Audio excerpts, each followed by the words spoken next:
Hello and welcome to the Bank It with the Backdoor podcast with Jason Malloy.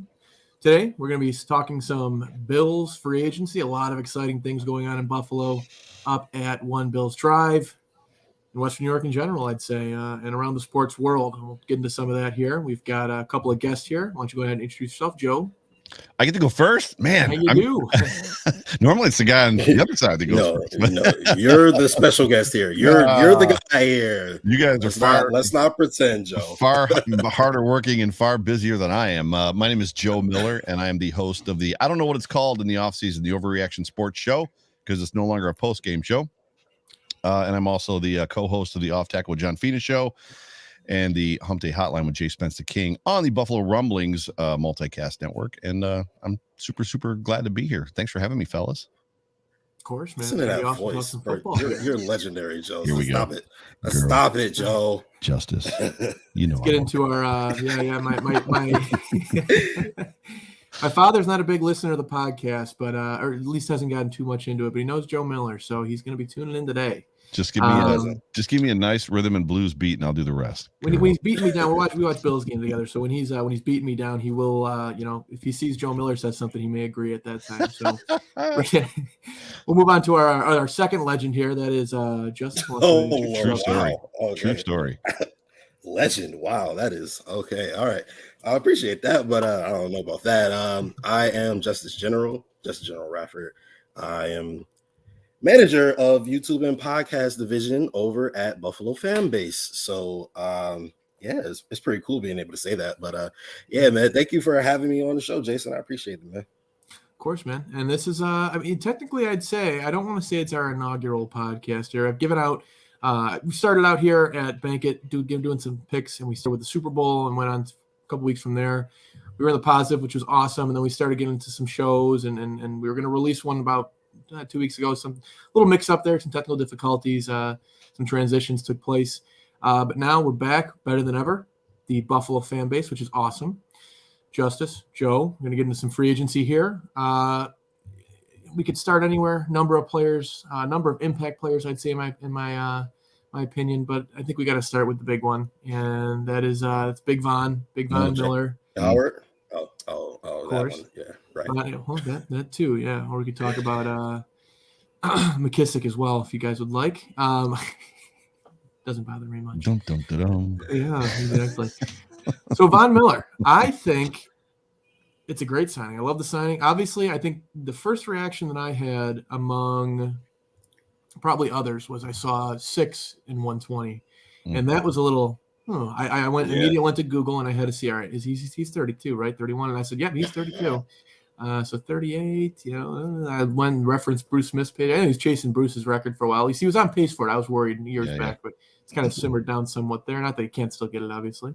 Say he's been working on his health, but yeah. And then you kind of you wait for the dust to settle and you see the details, and I think now I'm much more comfortable with it and more ecstatic with it. Obviously, we got that piece that we wanted, and you have to pay for those kind of things. So, Justus, what do you think about this Vaughn Miller signing?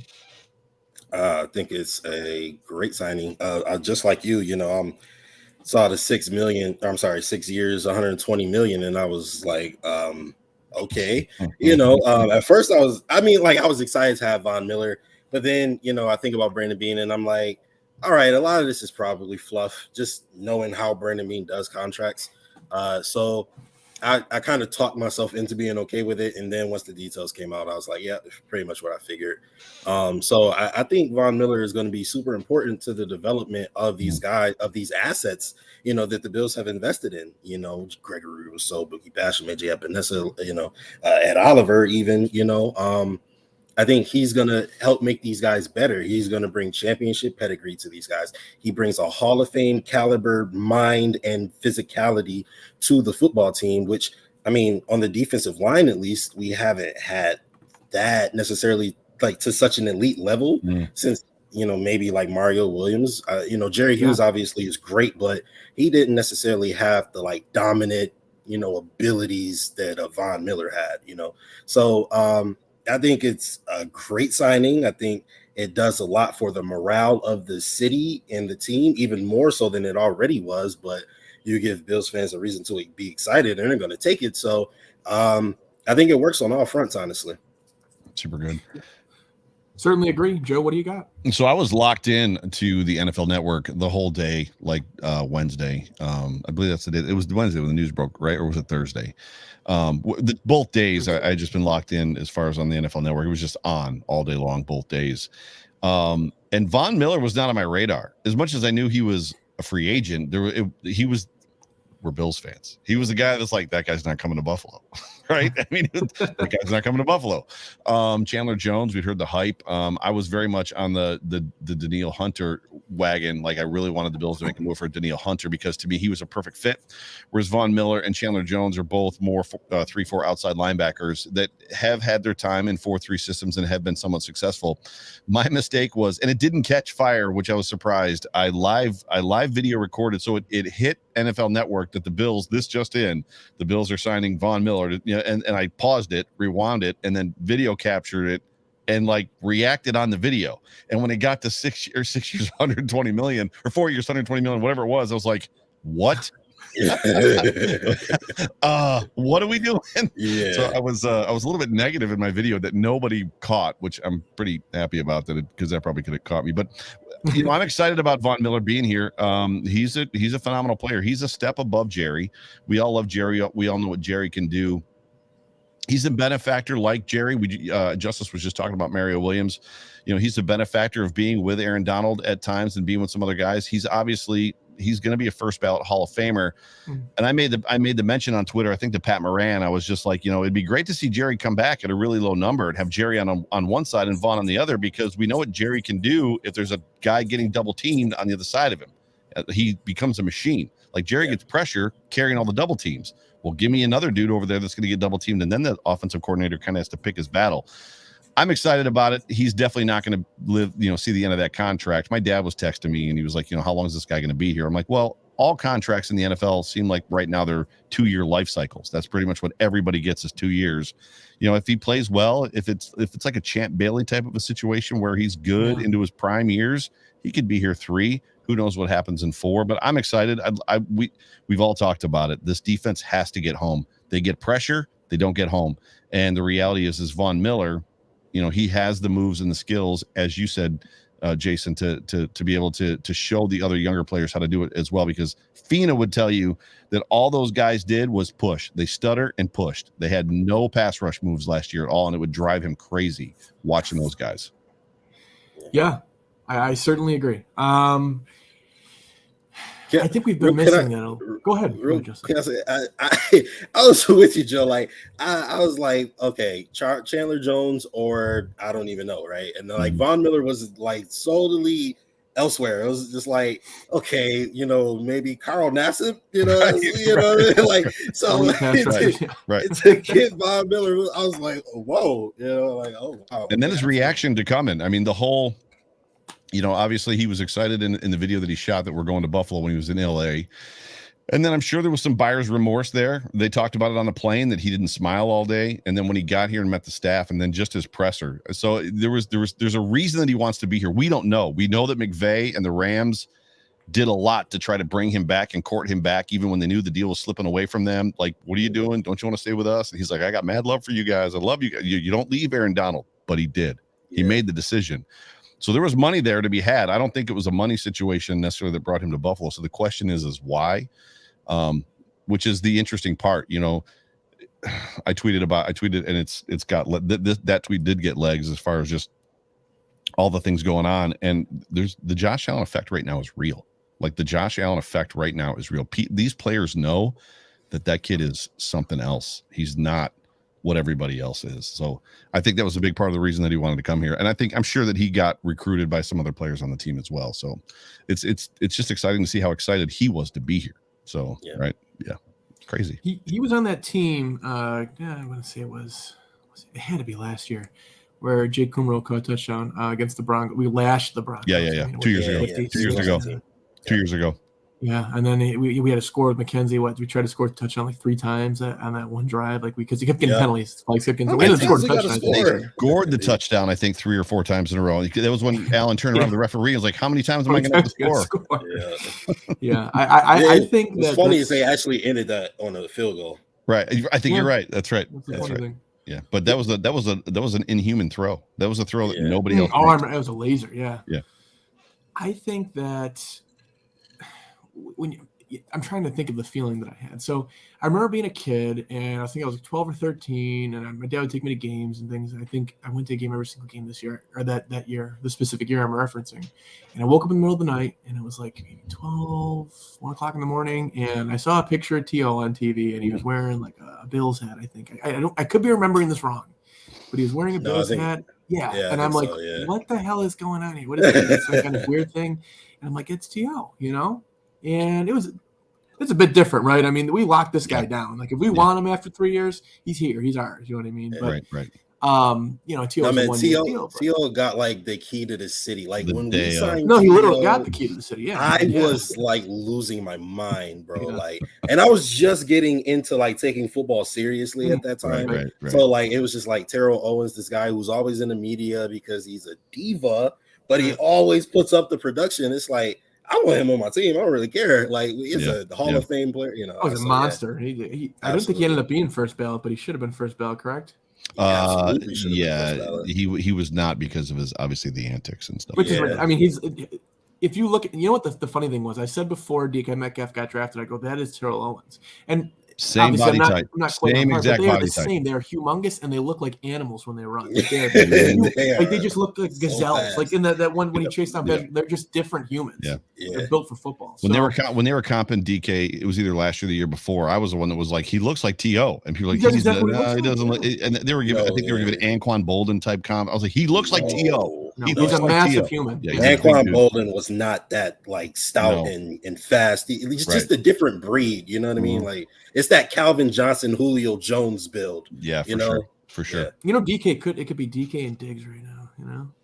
Well, I doubt it. I don't think we would have got Diggs if we got DK. No, that's also assuming he would have broken down his first year here, which it probably would have been similar. I mean, he'd have Russ, but either way, not to get off topic, let's jump into our next free agent. Vaughn Miller is awesome, right? Vaughn Miller is awesome, and we know that, so we're excited to see what happens there. Very. So, deciding how I want to approach this. You know what I want to do? I want to ask you guys. Take Vaughn Miller out of the equation. What free agent are you the most happiest about, and why, and how do you think they're going to affect the team? Joe, you first. Which free agent am I most happy about? That's tough. I mean, it's going to be a toss-up it's probably going to be a toss-up now. Well, it's not a free agent signing. It's going to be one of three guys. It's either going to be Tim Settle, it's going to be OJ Howard, and it's going to be Case Keenum for me. Which I thought for sure, I'm on record last week and then through Twitter this week is saying that, I thought for sure that it was Kyle Allen. Kyle Allen was the guy just because he's cheap. He can win half the games that you put in front of him, which is what you want from a backup quarterback. And he's one of Josh Allen's better friends. They train together before the combine. They go on vacation together when the season's over. Their girlfriends or wives. I mean, Josh isn't married, but I don't know if Kyle is, but like they're all friends. So to get Case Keenum, a dude that can win, if you put talent around him and give him the keys to the car, he can actually win football games. I'm excited about the backup situation. Barkley has not signed yet, though, right? That's not official. No, they're still working to get the deal done. Yeah, gotcha. They said that it looks like it's going to get done. Yeah, it can't be in the $4 to $5 million range. It's got to be a $1 million deal. We're talking like vet minimum for his bracket. Yeah. OJ Howard. And I don't mean to spoil all the conversation. OJ Howard is an exciting pick or pickup just because of his ability to pass block. The threat that he is. However, he has had an Achilles rupture, which he's not been the same player necessarily since. So it'll be interesting to see how he kind of flows. But just he's an elite pass blocking tight end, which I think the Bills need. We're going to see a lot of 12 personnel, so I'm excited about that, which I know you are as well, Jason. And then Tim Settle. Tim Settle is going to be one of those guys, again, a lot of energy, a lot of excitement, wants to be here. There's something about, even going back to there's a lot, right? Because we all live in the memory that, Jordan Phillips and Lawson, Shaq Lawson brought. And when the two of them left, a lot of that energy left with them. Do you guys remember when Jordan Phillips got here from Miami? It was like an instant energy boost to that defensive line. He just came with a ball of energy. Yeah. To that stadium. And I remember people were making us feel bad about it because he had some situation in Miami or something. But we were like, I don't know, but he's good. right. So, and then he left, and that energy kind of left with him. And so Tim Settle has a lot of that same energy. The concern there is just, if Buffalo Bills fans are looking for him to put up like crazy numbers, it's just not there. He's got very much Star Lotulelei type stats. Like that's kind of like, so I can hear it already ringing in my ears by week 8. Who's this Tim Zettel guy? They ain't getting any stats. It's like, oh my God, it's not his job. It's not his job. Oh my God. So it's one of those three. There's a lot, dude. It's been a great free agency period so far, and they're not done. They're not done. Yeah, not done. Absolutely. How about you, Justus? For me, first, I think OJ Howard. I think since the Achilles rupture, I think a lot of times players have a tough time with confidence coming back. You're up against the best athletes in the world here. And maybe I'm not sure what goes through their mind, but I'm sure it has to be tough. Come back even mentally, and I think this is the offense where you get your confidence back. Oh yeah. I think you first of all, you saw what Gabriel Davis did in the playoffs because they were showing extra attention to Stephon Diggs. So now they have to show attention to Stephon Diggs and Gabriel Davis and Josh Allen and Dawson Knox. This is prime for the taking for OJ Howard. You know what I mean? Sure. Like you're like the 5th or 6th option on a loaded offense. Not to mention if they take a rookie, playmaker in the 1st or 2nd round, he's probably going to play a lot too. So, this is and Hodgins is still out there. The guy that they raved about in camp. Hodgins. I mean, so it still has not really seen the field yet. Sorry, didn't mean to interrupt you. No, you're good. Absolutely. And so I like this for him, but my answer was absolutely going to be Tim Zettel. I didn't really know who he was. It was just kind of like, okay, but I have a good friend who's a Washington fan. He's like, damn, man, y'all got Tim. And I was like, oh, it's like that, Yeah. And then I did like this highlight video. Appreciate you guys for support, by the way.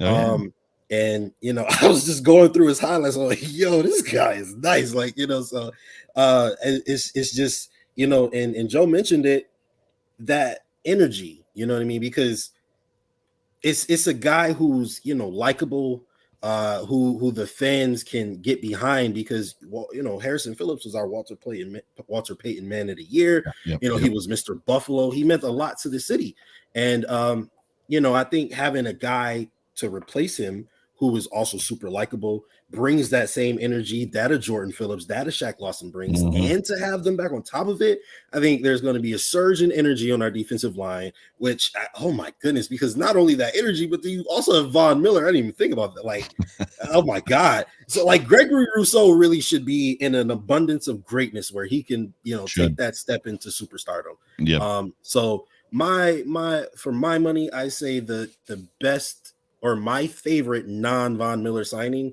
would have to be Tim Zettel, honestly. I think, wow, like I'm just, I can't believe it, We haven't even talked about Roger Saffold yet. Exactly. And the magic that Brandon Beam worked there by not getting rid of, but letting Darrell Williams go, saving $6.5 million, upgrading the position for less than he let Darrell Williams go for. Like, I've always liked he's a wizard. Right. I think the biggest winner out of and we haven't really talked about it. We touched on it, Justus and Joe, but Greg Rousseau is I mean, they just brought in. You want to pick out you can't. This is like Brady molding Garoppolo type of. I mean, I don't know how well that relationship went. Probably not well. It sounded like, but Brady wanted him gone. Yeah, exactly. But the best part of this is Vaughn Miller isn't expecting to be our guy. He knows that Greg Rousseau is the guy. He knows that on top of performing, all I have to do is get this kid the game. You know what I mean? Yep. So there's no even pressure or like feeling of I'm going to be surpassed or anything like that. So like it's an even better situation, honestly. Agreed. And I think if we're looking at, if I have to pick out, and I'm gonna go a little different unorthodox here, my favorite free agent signing is the duo of Shaq Lawson and Jordan Phillips. And I think that a lot of us expected. I say duo because that's how I think. And Joe, you already that's how we think of them. You know what I mean? Like they were part of that unit that just had that energy. And like I said, they were the unit. They were the entire energy. And here's the thing: I think they both retire Bills now, and I'll tell you why. Retire Bills. I think they're both going to retire Bills. Shaq Lawson's young. And they're young. They're young, right. And here's the thing. I think that, and if there was one that I had to pick out and that didn't retire, it'd be Shaq because he's a little bit younger. But I think Jordan you could tell in that press conference he found a home. Yeah, he mentioned almost every single player in that defense and players on that offense. he mentioned he was excited to be back here.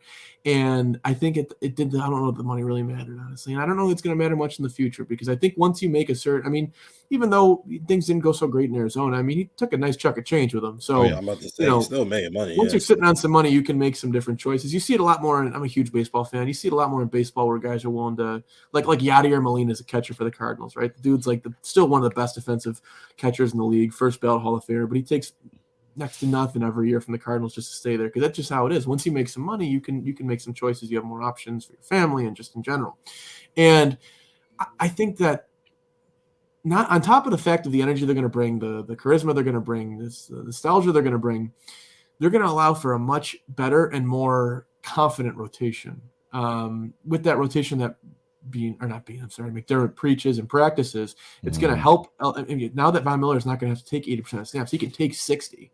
Or maybe come in on certain passing downs to really rush and get that speed, and come on the other side with Greg Russo as well, cover the ends. But I just think the rotation that they're going to allow for, and the juice they're going to bring, and the fire they're going to bring is going to be unmatched from any return that we see this year from any other team, with the guy coming back or whatnot, and what they bring in the stadium. So that excites me. I think Roger Saffold will obviously be probably my second pick. I think he's a huge position, and to get that out of the way, and for Bean to admit, hey, we knew this was an issue, and he talks about it. He's fairly, for as much as a GM can be transparent, he's fairly transparent. And to say, hey, we know this is an issue. It was an issue last year, and we're going to try and fix as best we can with this guy.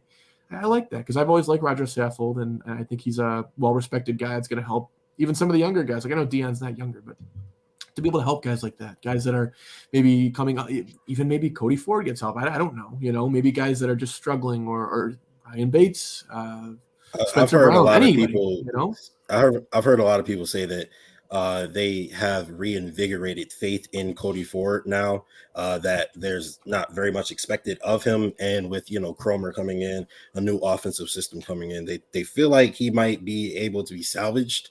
I don't know about that, but, there are a lot of people who are saying that. So, maybe. I don't know. John Feen is not convinced. Well, I think part of the juice he got in high school, look at the fact he came out of an offensive line factory out of Oklahoma. That's just it's trying to think. It's like when you see defensive back on LSU. Well, that's already going to give him some points in my book, regardless of how good the damn tape is, So right. So that's what I've got there. So I don't know. As far as free agency, I think we've like we said, we've looked at a lot of the positions. One position we haven't looked at, and this is what I have to get into it, because it just sits after I look at everything. I was sitting in my truck at work today, and I'm like, yes, our line is going to be so great on both ends, on offense and on defense this year, and it's going to be great, and everything's great. And then in the back of my head, that little gnawing feeling is cornerback two. So cornerback one to start the season, CB one. That as well. That's a huge part that I don't think a lot of people look at, and it has to be looked at. So Justus, what do you think? Quarterback two, how do you feel addressing it? Do you want to go to the draft? Do you have a free agent that's still out there that we can somehow, if money is not an issue, minus an absurd contract for $20 million, let's say $15 million annual and less, because Bean can somehow work some type of, I don't even know, wizardry at this point. What do you think, Justus? Those are Trey numbers, by the way. Yeah, I don't know about that one, but for me personally, it's a really odd situation. It's like, if this is the worst thing that your team has to worry about, then you're in a really good spot. You know what I mean? Because I kind of feel like they are super comfortable with Dane Jackson at CB2. That's how I feel, because they were willing to let Levi leave even last year. But Levi was just like, no, I want to come back. I'll even take less money. And they were like, okay, all right, well, I guess you can stay, And then this year, the Pitt paid him $4 million a year. We easily could have gotten $4 million a year for him, So I feel like they were very comfortable letting Levi Wallace go, who has been CB2 since he's got here as an undrafted free agent. So, clearly that's telling in some way. I feel like they're very comfortable with Dane Jackson and have been for a while. They let him, run CB2 for the remainder of the season last year, and he did really well. They continue to be the top secondary, continue to be the top defense in the NFL. So it's kind of odd, right? Because Trey White's going to come back at some point next year, right? So you have your CB1 locked down for half the season, right? You're comfortable with Dane Jackson as CB2, and then Teron Johnson is one of the best nickels, if not the best nickel in the entire NFL. I think he's the number one nickel in the NFL. Exactly. I'm pretty sure he's ranked number one nickel corner in the NFL. Yeah. Exactly. So I it's not going to be very much wiggle room once Trey White comes back for this person. Because I don't know how comfortable they would be with, playing him over Dane Jackson, who I think they have tremendous confidence in. And you're not going to, take the nickel spot away from, Teron. So it's I kind of feel like I would be cool with signing like a free agent. I know some people are like, let's use that 25 on the corner. And I get that. But at the same time, I'm kind of like, I feel like we could really allocate that piece to the offense to give us another dynamic playmaker and just make us that much more OP with, the God level talent that is Josh Allen. Right. So if you have the defense, you just sign a guy, maybe draft a guy on day 2, whether that's the second or third round, develop him because we know you're gods at developing in the secondary. I don't know. I just feel like it's making more sense to me personally. Go get a superstar playmaker like a Jameson Williams because we don't necessarily need it. But imagine having Jameson Williams and Tre'Davious White come back at Thanksgiving, going into the playoffs, and you go on a run. I don't know. It just feels like a massive momentum shift in your favor. So that's kind of what I prefer. The CB2. I guess to round it all up, the CB2 position. I would be cool with signing a CB2, a veteran guy, Steven Nelson. Maybe Casey Hayward wants to come win the championship. I feel like one of those guys would do. And I think that Bean could make it work somehow. I would, and I agree. I would only challenge you on the fact of, you said imagine having Jameson Williams.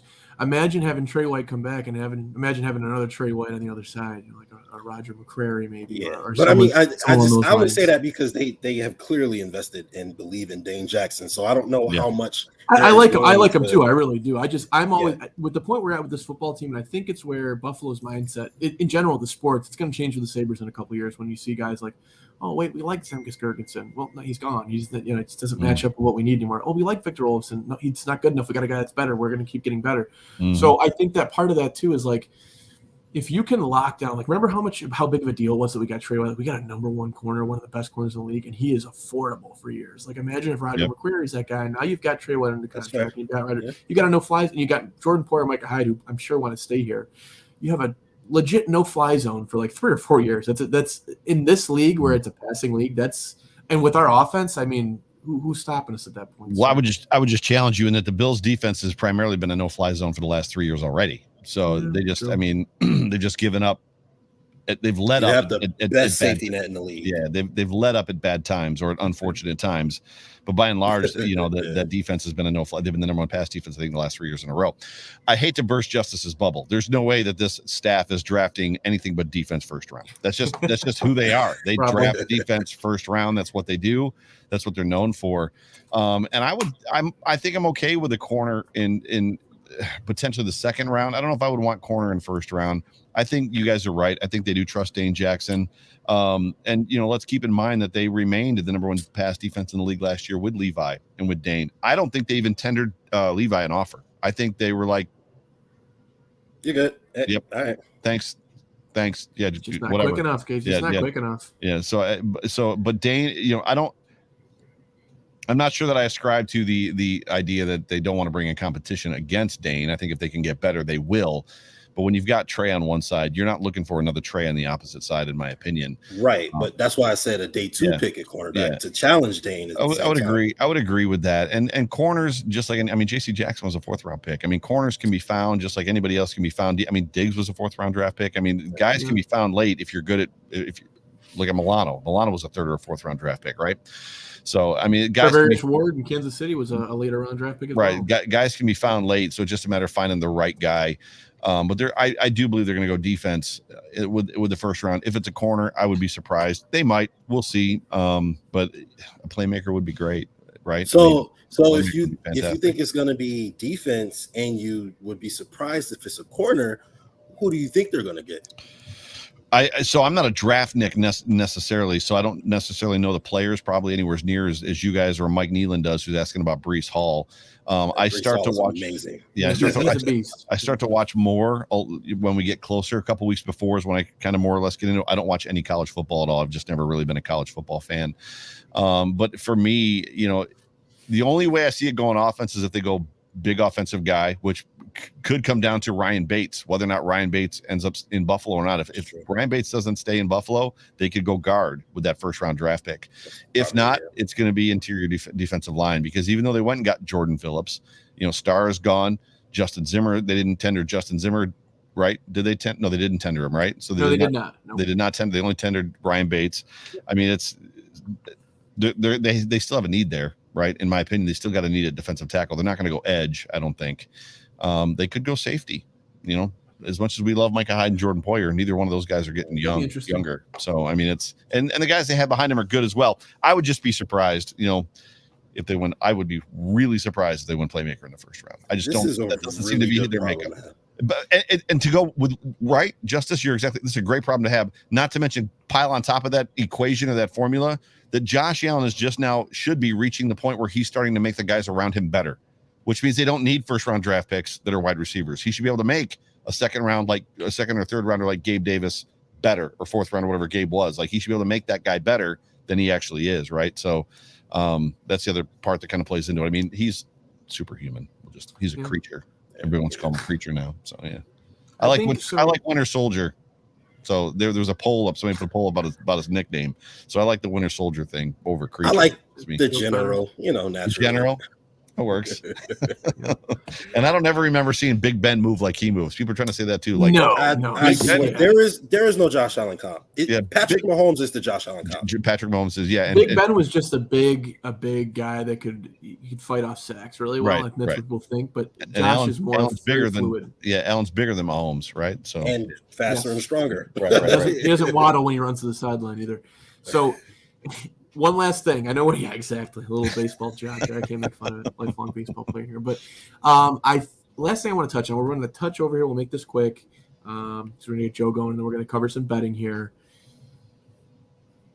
That. You gonna read it out loud? Or you gonna make us all read it? So we got Mike Nealon coming in here with Zion Johnson as a man-child offensive guard. It's projected late first to second, which is where we draft, obviously. I really think picking a guard high has to do with status of re-signing Bates. And I would agree, but I think that this isn't a team that – they're just not a team that sits back on, like – to an extent they are. With bigger players, yeah, you're not going to, like, sign one – I'm going to sign this big player regardless if this guy's going to resign or not.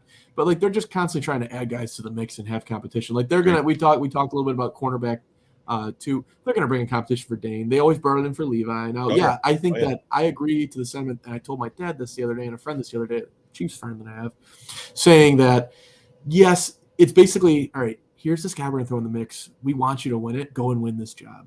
You know what I mean? Like, they have a horse in the race. Like, they want him to win. If EJ Gaines somehow comes out and wins that job, which it seemed to be EJ for those couple of years, comes out, wins the job, or Vontae Davis, then that's so be it, right? But we'd like for you to win, and that's what they'll do, and that's good for Dane regardless. We'll have to fight off. Sure.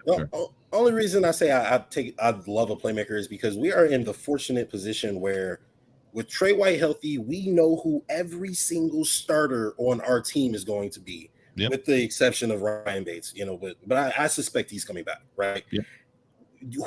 When does that ever happen? You know what I mean? So last year, that was it. The only time I remember was last year. Exactly, because Brandon Beane is so amazing that, like, you know what I mean? Like, he's been able to put us in this position. Yep. So now I kind of feel like we are at liberty. We have the availability to make these splash things, especially in the draft where you don't have to spend money or anything. It's actually a better situation because the higher you draft, the longer you keep people. Like when the Cowboys scooped up CeeDee Lamb, that's kind of what that was. When they took CeeDee, like, we got value here. We don't really have anything that we think we need. Now I get another dynamic wide receiver on top of Stephon Diggs and Gabriel Davis coming into his own. If I'm able to get a pick at 25 or move up or whatever the case may be, and you get him for 5 years automatically. So I think that makes a lot of sense. The free agent signing we haven't talked about either is Isaiah McKenzie. So that was a really big. Yeah, IMAC was a big free agent signing. You had one more thing you wanted to talk about before we. I did, and I'm gonna keep. I was thinking about the Isaiah McKenzie just there for a second. And I'm like, no, I'm gonna keep to this because I think it's important because it's been talked about with the McKissick fluttering, whatever you want to call. I don't want to talk about McKissick. Well, I do in a sense. I want to talk about the forgotten man every year. Doesn't get much gratitude from the Buffalo Bills. Well, really, the coaches last year with the play time and the snaps he got up until the end, and either as the fans, this man has performed. He performed his rookie year. Okay, then they start making him split carries. He can't get a flow. Then all of a sudden, he gets his carries back. Boom! Oh, there he is again. 20 fantasy points per game, big fantasy guy. 15, 20 fantasy points per game. Then he's crushing it through basically everything, including the playoffs for the last couple of weeks there when they set Zach Moss down and said, hey, we're going to start going with a guy we think can do better for us. People wanted to add McKissick because he can catch, and I understand that, I do. But every time I see a fan say, oh, well, we got to get a running back. We got to get a elite running back. No, we don't. We have Devin Singletary. We have Motor Singletary. He performs, and he performs above average anytime he's gotten a good slew of carries, and he's been consistently given the ball. I don't see an issue with him, especially in this offense when we're not a running offense. I think he serves his purpose, and he does it well, and he's shifty. He's not a home run hitter, but he's shifty. What do you guys think about it? Because it ticks me off. It really does at this point. It's just been going on for years. So, what do you guys think? Whoever wants to go first. I don't want to burst your bubble. I like Devin Singletary. I'm a Devin Singletary fan, but to me, he's a running back too. He's a RB2. He's not an RB. So basically, before all the draft madness or the free agency madness started, there was all the rumors that linking the Buffalo Bills to Saquon Barkley, which still probably hasn't necessarily died. And people are upset about the fact that his number is $7.2 million. It's like, oh my God, we can't spend $7.2 million on Saquon Barkley. First of all, Saquon Barkley. Yeah, he had an ACL injury, but that's it. Of the 65 games he possibly could have played, and he's only missed, I think it's 18 or 19 games. So he's been largely healthy outside of one bad knee injury. I think he's only in his 4th or 5th season. And by the way, when you're talking about the number one running back available, Leonard Fournette is going to come at $6 million. Give me Saquon Barkley. And I said it last week on my show like this. Give me all of Devin Singletary's touches last year with a healthy Saquon Barkley. And I think you've got an offense that can't be touched by anybody. Like, you get him out in space, he can make a guy miss, and he's big and fast. Singletary's biggest issue is always going to be his speed. As much as we love him, and Bills fans are always about the underdog, and Devin Singletary is the underdog in a lot of ways, including his stature. For me, that's a position at some point in time that's going to have to be upgraded. Otherwise, the Bills are always going to kind of rest on just muddling through at that position. He looked great at the end of the year. He still didn't look Dalvin Cookish, right? He didn't look like a premier number one running back. He still, and not to mention the fact that a lot of the reason he had success, in my opinion, was because they started actually going with pin and pull, which is something that offensive line can do. And they stopped trying to force the wide zone with Zach Moss. And, oh, by the way, running Singletary behind it as well. And there was some blocking scheme stuff that was cleaned up, just guys missing blocks throughout the beginning of the year. But there's a lot of reason for Singletary's success. To me, you put a guy that's dynamically, amazingly elite in that position, like a Saquon Barkley, and I think it's a whole nother world. I think it's just like give any student. I got to be honest with you, Joe. I see Saquon almost in the same boat as I see CMC, and I know you said the 18 games. How many of those games have been over the last 2 years? Christian McCaffrey gets healthy, comes back, and in his second game, the game ends, and then you hear on the wire, Christian McCaffrey hurt his ankle in that game. He's going to be out for 4 weeks. That is not Saquon Barkley. Saquon Barkley blew out his ACL, and that was it. I just see him being. That's a big risk to take, though. You got to give something up too. You got to give something up too. For sure, there's a trade. There's a trade there. Yeah, Justus, where are you? I have to disagree. I do think Devin Singletary is RB1. Mm-hmm. I mean, of course, you take a guy like Saquon Barkley, or Christian McCaffrey, Alvin Kamara, Dalvin Cook. Those guys are the supreme running backs of the NFL. Jonathan Taylor, Derrick Henry, they are the supreme. Devin Singletary is not that, but I do think that he's a notch below. I think that outside of the speed, which I don't think he's slow, I just think he doesn't have game-breaking speed, like those freaks of nature have. So speed and quickness are two different things. The dude can make a man miss in a phone booth. Like, literally, when he gets the ball in the flat, the first thing I yell at the TV is, make that guy miss. And he always does. But then he's tackled immediately by the next guy. He's shady minus the speed. Yes, exactly. That, and I totally agree. I think he does outside of speed and maybe stature, like a height thing. I think he has good traits of a running back everywhere else.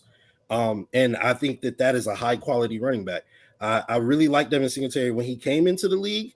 I thought him and Shady McCoy would be like a no-brainer to have on the same team, but they gave him up to keep Frank Gore, which I was kind of confused about. And then not only that, but they were giving his carries to Frank Gore, and I was very confused at that. It was like, well, one is producing and one isn't. So, and then even when they brought in Zach Moss, I like the prospect of Zach Moss, but at the same time, I'm like, well, just give them a Singletary the carries, right?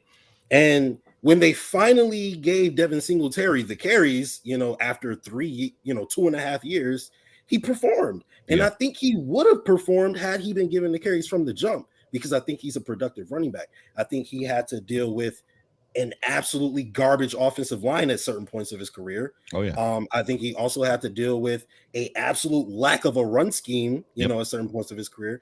Things were definitely not made easy for him. And through it all, I feel like he's persevered, and he still won over, at least a majority of the fan base. And I think that, Devin Singletary does have what it takes to be RB1 on a championship team. Now, would you love to have a Saquon Barkley? Absolutely. Oh my God. If Devin Singletary can be your RB2, that's nuts. You know what I mean? So absolutely. I agree with Joe in that aspect. 100%. It changes the game 100%. If you give those carries to Saquon Barkley, complete game changer. So I do agree in that sense, but I do think that Devin Singletary is and can be and will be, quite frankly, RB1, especially with Cromer coming in, bringing back that run scheme that had us top 5 in the NFL. I mean, without Josh Allen, running as well, you know what I mean? Granted, Tyrod Taylor also ran, but Shady McCoy was, he was the crux of that, top 5. And the offensive line was awesome. The run game was the running offensive line was awesome back then. So I think that having him back here and maybe actually scheming up some, positive run plays like, they did at the end of last year, it took them like 2.5 years to figure it out, but they did. So I think that, with the positive, just getting more opportunity, I think that'll bode well for Devin Singletary and his production. I agree. Same here. Well, that's going to wrap up our portion and segment regarding Bills talk and Bills free agency. We're going to jump into the betting now. First, we want to say goodbye to our friend, local legend, Joe Miller. Joe Miller. Legend. Local legend. International legend, to be honest. International legend in my own mind. Galaxy lines, yeah. No, dude, it's in the hearts of Bills Mafia. It's been fantastic just being a part of the show. I appreciate you guys letting me jump in. It's Jason's show, right? It's Jay's show. Yeah. Correct. So appreciate you. So Justin, Justus, you're just kind of hanging out with us too, right? I keep calling you Justin. Yeah, I don't know why. Clearly I know Everybody who you does. are. We've done shows together. We chatted up online. Like, yeah, it's just coming out. So yeah, just thanks for letting me be here and thanks for letting me talk. So anytime you guys want me on, or Jay, anytime you want me on, you too, Justus. Anytime you want me on, just let me know.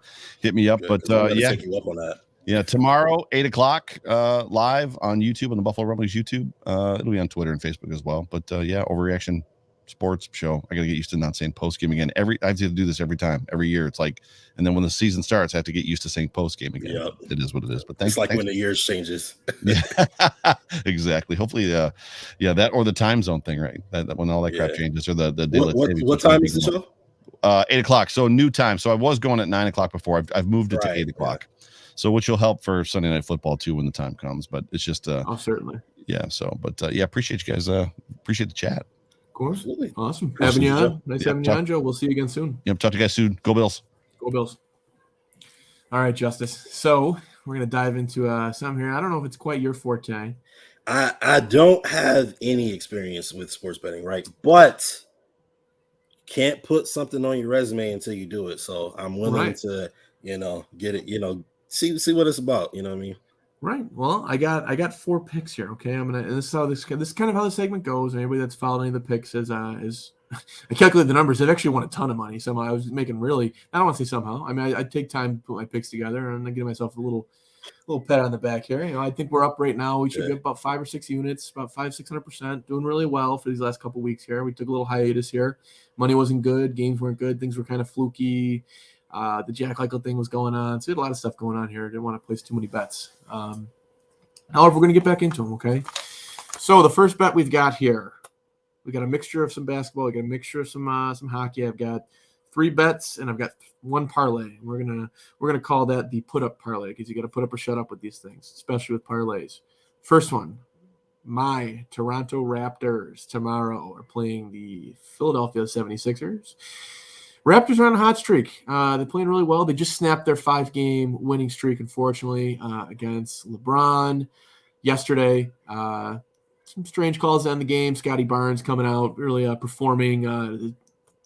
Rookie, but second year. I'm sorry, second year sophomore Scotty Barnes, crushing it this year. So doing really well. That's good to see. I got the Raps plus 5.5. That's at minus 110. I honestly was thinking about going with the Raptors on the money line.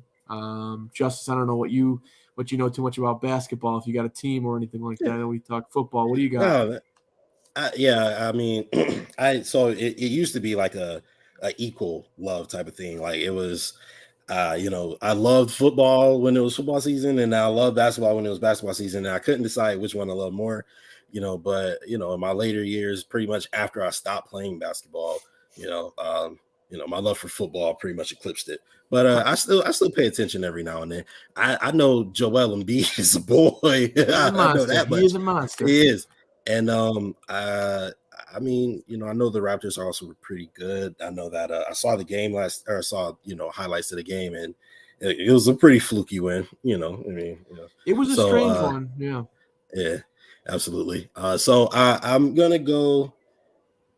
I don't know, man. Like I watched the 76ers play, and sometimes they just give Joel Embiid the ball and get out the way. It's not necessarily great team basketball a lot of times. So I'll go with the Raptors. I go Raptors. Yeah, and I like it. I was thinking about putting money on the Raptors. I think it's right now. It's at like I want to say plus 214, which is good money. That means you put down $50 and you get out 120-ish in profit, and you get your 50 back too, so 170. Minus 110 is basically close to even money, so $50 pays out like $45, $46, something like that. So it's basically a straight up bet. I like the Raptors plus 5.5. I think it's gonna be a close game. Scotty Barnes is gonna show up. Gary Trent Jr. has been awesome for us this year. We're missing Kalo, missing Kyle Lowry. We love him. We hope he does well up in Miami, of course, if he's not playing us. But I'm going with the Raps plus 5.5. The second pick I've got is going to be a hockey pick. That's also going to be for Sunday, and then I'll have a hockey pick for Monday.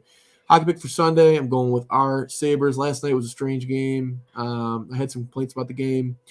Things looked kind of weird. It was an off night for the Flames. Good night for the Sabres. Defensively, the Sabres might have played their best game of the year. Probably did play the best game. I mean, they're playing the Flames, who are a lot of people's cup favorite right now. They're going to win the cup. And the Sabres, I don't want to say took them to town, but they won 1-0 in overtime. It was somewhat of a fluky goal. Jacob Markstrom, the goalie for the Flames, tried to play the puck outside of the net. He completely whiffed on it, completely missed the puck, and Tage Thompson just tapped it into the net, and they lost the game.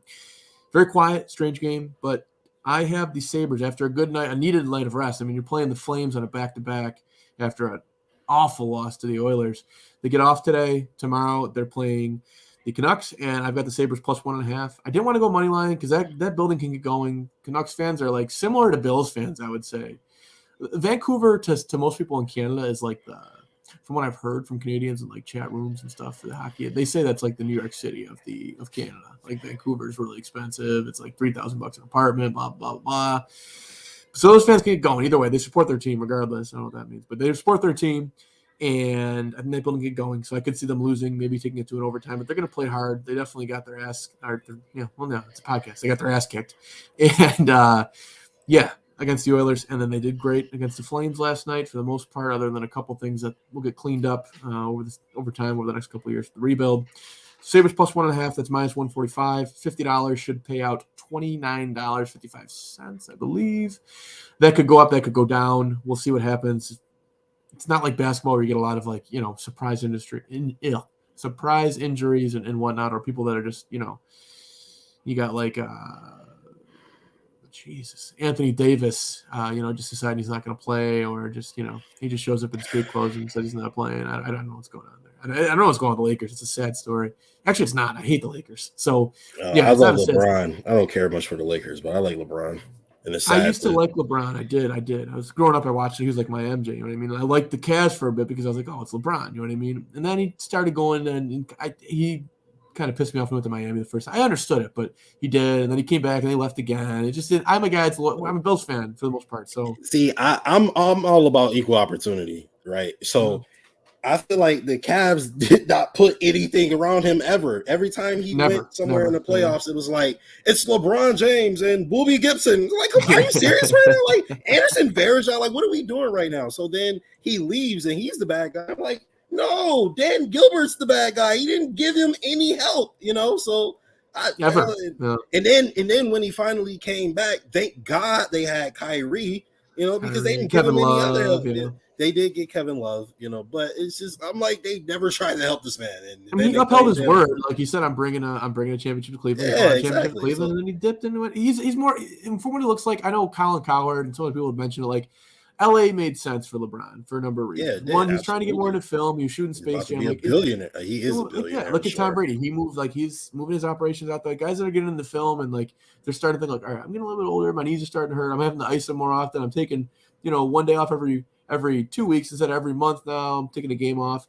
They start thinking about what their afterlife is after basketball and after the game. And it makes sense. And he's still a top 10 player and is like 19, 6, 7. So when he gets 2003, this is 19th year. And he's still a top 10. That is just you. I'm sorry.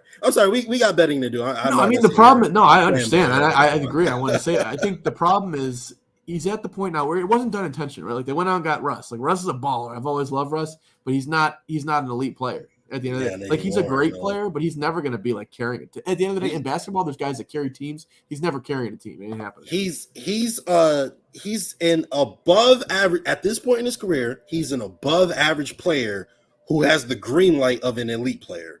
Yeah, and that's the problem.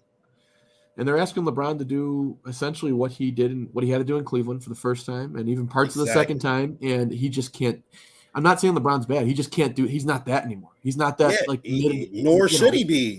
This is a team sport. You need to have teammates. There's no reason that LeBron should still be playing at a top 10 level, and Anthony Davis on his team should not be in the playoffs. There's no reason for it. Like Anthony Davis literally just and Russ exactly. They just both started like.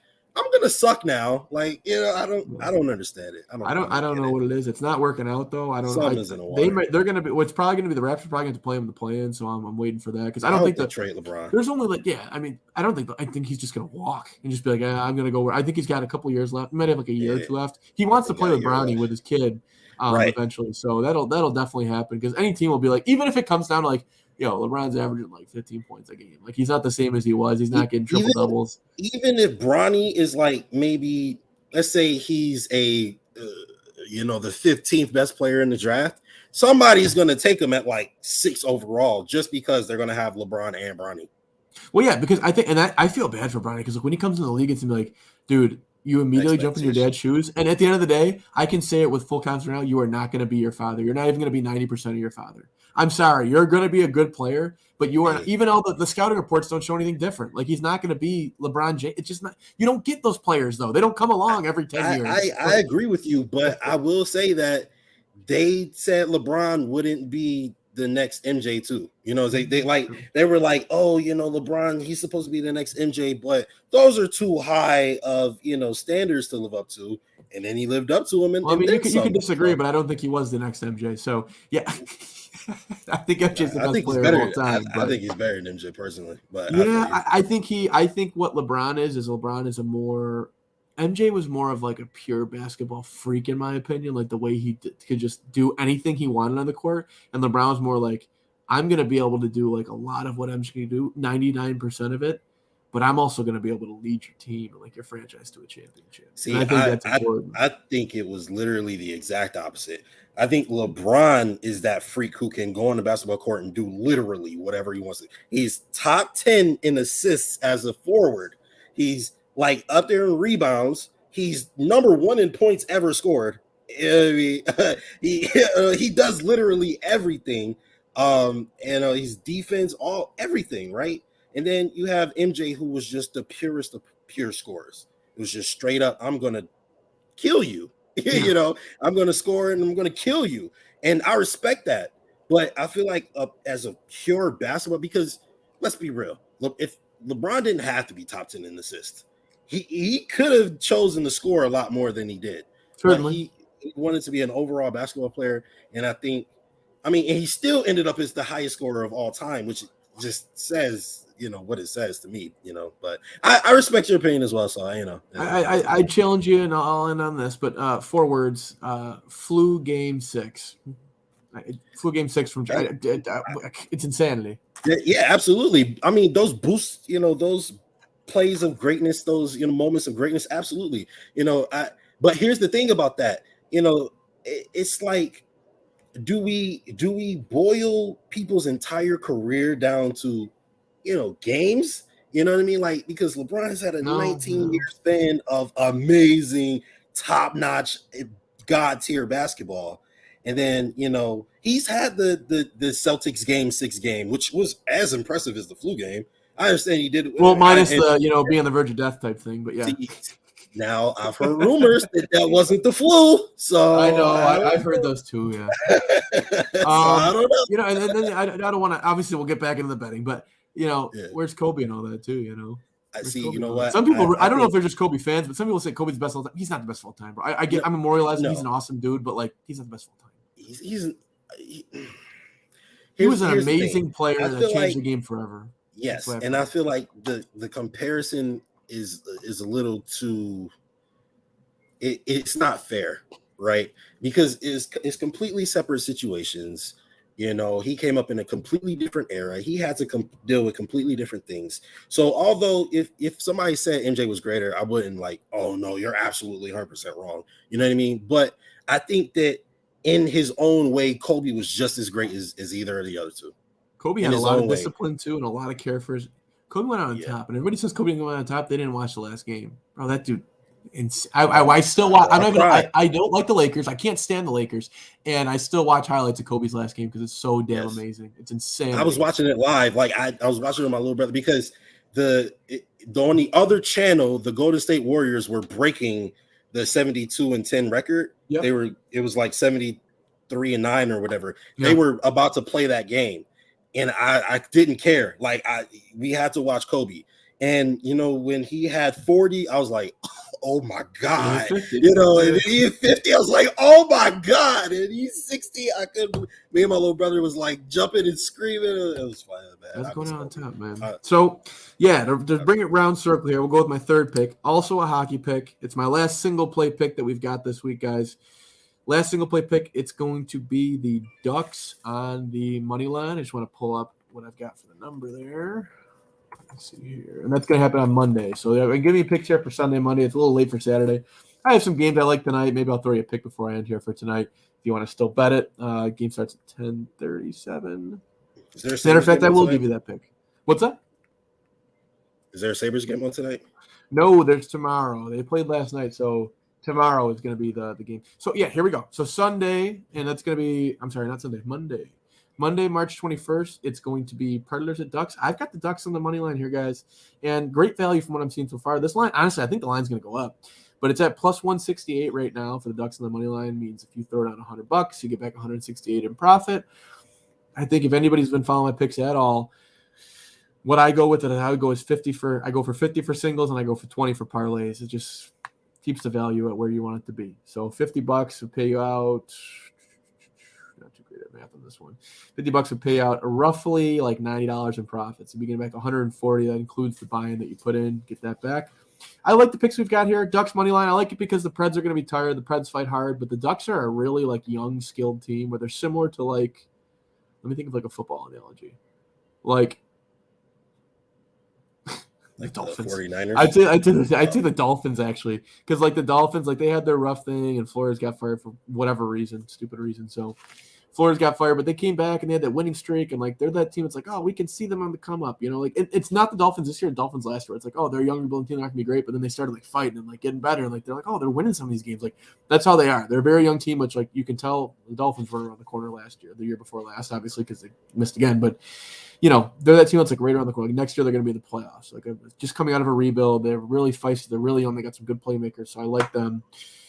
I'm going to have the parlay here, and then I'll give you that last pick for tonight. I'm not really going to explain much about the pick tonight. It should be self-explanatory. I'm going to throw that one out there. Parlay tomorrow. It's a basketball parlay. Right now it's sitting at plus 223. I think it's going to probably go up because the Pistons get shit on all the time. That's all they ever get when it comes to the books makers, which is actually good for us if we're picking them, right? And every time I pick against them, I lose. So I'm just not picking against the Pistons anymore. So my parlay, I got the Cavs on the money line. I got the Bulls on the money line. Yeah, that hurts. That's Bulls over my Raptors. Bulls on the money line. And I got the Pistons on the money line. That's plus 223. Like I said, $20 for the parlay. That's why if you want to put down 100, you want to put down 1,000, go ahead. I feel confident in my picks that I put out. I got $20 would pay you out $50, roughly $50. It'd be about $45, $46 in profit. Altogether, you take all these bets, you win all these bets, you're looking at roughly between just over $300. And if you win only half of the bets, you're going to break even with a little bit of profit as well. Because I got some underdog picks on there. So you hit on the Ducks money line, you hit on the parlay, you're in profit land. So that's all you got to do. Win it's always 2 out of 4 betting. 2 out of 4. Win 2 out of 4. You can go home for dinner, and we don't want to go 0 for 4, obviously, but we've done really well with making money. So yeah, exactly. My pick tonight, just to get it pulled up for you guys. I'm sorry, it is yes, it is tonight. So second half of back-to-back for the Flames. However, they are playing it kind of works out for the sale. They're playing the Canucks. But the Flames are pissed after last night. I can tell you that. Justus, you'll have to go back, and anybody that bets hockey watches. Last night, Jacob Markstrom. It's overtime. I was convinced. I had the Sabres. I took the Sabres on the regulation win line, so I lost that because they won in overtime. But Markstrom's coming out to play. Markstrom is the goalie for Calgary. A very good goalie. He's a top 10 goalie. He's not. I know you're talking about Vasilevsky that one day. He's not Vasilevsky, but he's a very good goalie. I'd say probably right around that 6 or 7 spot. Very dependent in the league. And he came out to play the puck. He's really good at playing the puck. One of those guys like Robin Leonard who used to play the puck quite often. Carter Hutton used to do the same thing. They play the puck often, and he just mishandled it. Tage Thompson scores, and they lose, and they don't score a goal in the game. So I see the Flames coming out tonight and putting a beating on the Canucks. They always play each other tough, but I see the Canucks winning like 5-1, 5-2, 6-2, something like that. I'm going to take that.